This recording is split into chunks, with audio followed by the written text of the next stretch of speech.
mouth of the gator clings to her calf like skin that won't be sloughed. Mud flecking the floorboards, the dingy sheets. The whole shack is probably crawling with fleas and lice. Blanche bends closer to make out the knot. Another few seconds and she'll have it undone. Her lungs fill, stretching rib cage, skin, corset, bodice, as she croons again, "T'aimes Frau du chagrin." The cracks come so hard Blanche takes them for thunder.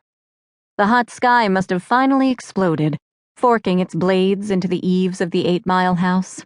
Oh, she shouldn't have been singing, she thinks with a superstitious shiver.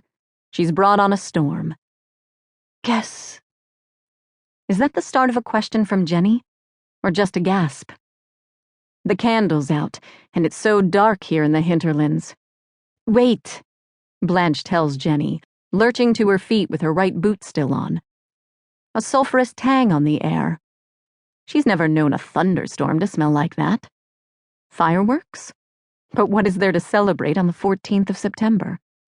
Outside, the dogs of San Miguel Station bark in furious chorus.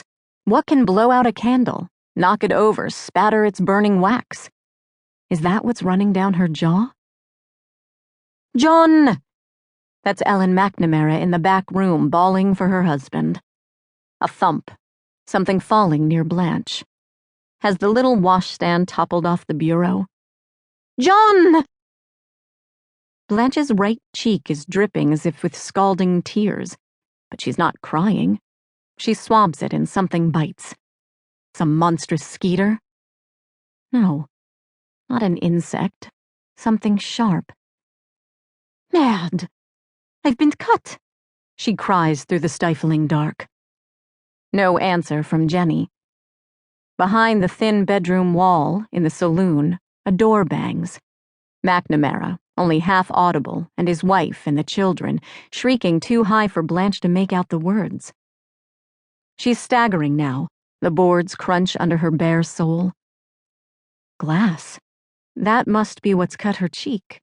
The lightnings shattered the window and made a hole in the blind, so a murky moonlight is leaking in. Blanche pants in outrage. Will those dogs ever shut up so she can hear herself think? She squints across the bedroom. Jenny? Kicking shards off her foot, Blanche clambers onto the bed. But Jenny's no longer there. She couldn't have got past Blanche without opening the door, could she? The sheets are sodden to the touch. What can have wet them? Blanche's eyes adjust to the faint radiance. Something on the floor, between bed and wall, puddled in the corner. Moving. But not the way a person moves. Arms bent wrong. Nightshirt rucked obscenely. Skinny legs daubed with blood. And wearing a carnival version of a familiar face. Jenny. Blanche recoils. A second. Another.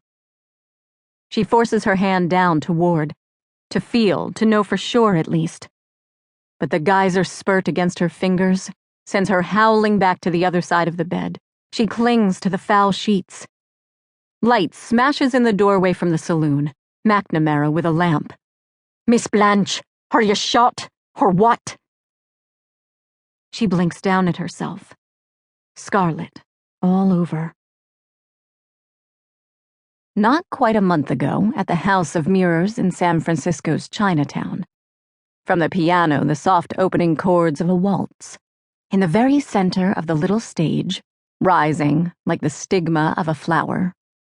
Blanche. All in white tonight, true to her stage name. She begins very slow and stately, as chaste as any ingenue in her first role. That's the trick of the skirt dance. With delicacy, with wonder, as if she's only just discovering the sleek waterfall of white satin spilling from her waist to her toes. Blanche circles the platform. She enfolds herself in the glossy material, 44 feet around, lingers in its caress. She makes sure to act as if she hasn't noticed the men in the tight rows of crimson velvet chairs, as if they aren't even there. The grand saloon is already packed early on this Saturday evening.